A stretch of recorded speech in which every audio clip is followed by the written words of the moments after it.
there's kind of a deeper story of traditional politics within this. And you guys probably saw it's hard to separate how much of this is just Western opposition psyops, but more than a year ago when the war had started and kind of not proceeded perhaps as many observers had planned on, right? Even the Western intelligence apparatus was wrong about Russia's performance in the war, what it would look like. There were a lot of allegations that this poor performance was logistically due to a lot of corruption, that the communications networks were substandard because there was a ton of graft. A lot of that money was being put into pockets rather than put toward appropriations or research and development. There were, these long Twitter threads from Western military experts on logistics, on everything from, oh, this is how you can tell they weren't rotating their truck tires, right? This is why this convoy, if you guys remember the convoy that got bogged down for, days out on some Ukrainian highway or Russian highway. So there's kind of this long-standing power struggle, I think, between this massive land army. This is nothing like the Western experience where these armies have been kind of downsized after the peace dividend, or we move toward very high-tech offset strategies and asymmetric technologies when we think about great peer and great power competition. You guys see it, in this footage, and you've seen it for the last 16 months.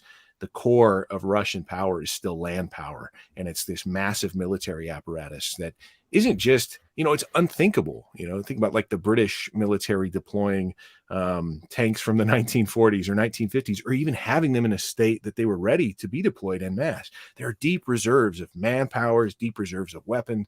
There's still this industrial model of warfare, and that means there's still a lot of constitutive control within Russian society from the people who control those masses. And I'm not going to pretend to be some expert on the internal politics of Russia, but you do see, like I said, you have to kind of pick through it. But, from the Western spook tanks, like the Council of Foreign Relations, they'll publish stuff in their flagship publications about these internal divisions, internal tensions. And as Tom pointed out, that's in their interest to kind of, invoke in the minds of Russian intelligentsia who rely on Western media to think they're getting a view of their internal politics. I think it's just this war's turned out a lot more difficult than Russia thought. It's just, any Western army who tried this, they think that they would kind of just glide in there with all their aircraft and their amazing tanks. But the aircraft get shot down, so both sides have to just stay really far away. And it's not like Ukraine doesn't have like the best air defense. They have literally the same air defense that Washington, D.C. has, So aircraft can't play a huge role in this war. So all those scenes you saw from like the Middle East where America just kind of floats in the sky and, treat it like a computer game, you can't really do that.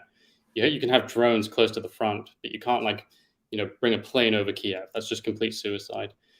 Tanks, anti-tank weapons now have become so good, and artillery is so precise now, and kind of the reaction time with artillery and the reconnaissance is just so good that like a full-on offensive these days is not realistic. So it's come to this situation where it's actually pretty stagnant. It's just like two opposing sides in trenches shooting artillery at each other, and there's no easy way out of that. And I've criticized Russia's approach to this war a bit, but in all fairness, there's no like clever way out of that. There's no like super weapon which will overcome that. This is just like modern military technology has kind of like create this like inherent stalemate. You've actually, the only way to really overcome that is to just use like human like meat waves. You know what I mean? Like and no country except perhaps Ukraine is really willing to do that. Yeah, your Twitter is like one of the few accounts that I kind of trust for neutral information, because even if you're like ideologically pro-Russia, you're very honest about the difficulties that they've faced and so on. I mean, there's insane levels of cope from some of the pro-Russia side with anything that happens. Even when this was going on this morning, there was people still saying it was fake, like well into them passing Rostov and everything. But yeah, I mean, what did you think? I mean, it kind of takes me back to a year ago. I mean, the thing is, like people say, the pro-Russia people were too cocky or something, but it's like, the time they were outside Kiev, the CIA put out a report supposedly saying that Kiev, they were giving it 48 hours before it fell. So I don't think anyone really expected it to play out the way it did. But yeah, I mean, you kind of touched on it a little bit, but where did the Kremlin go wrong in plan for this? Was it always a mistake that they didn't seem to have the proper numbers mobilized? And I mean, that's interesting the way you're describing it, like almost like these advances in technology, like, because it's like every war kind of brings a new dynamic with technology. Like, the Iraq war was like these long range missiles, and the first Iraq war, the Gulf War, and everyone was like, this is the future of warfare now. You just fire missiles from thousands of miles away in a remote control.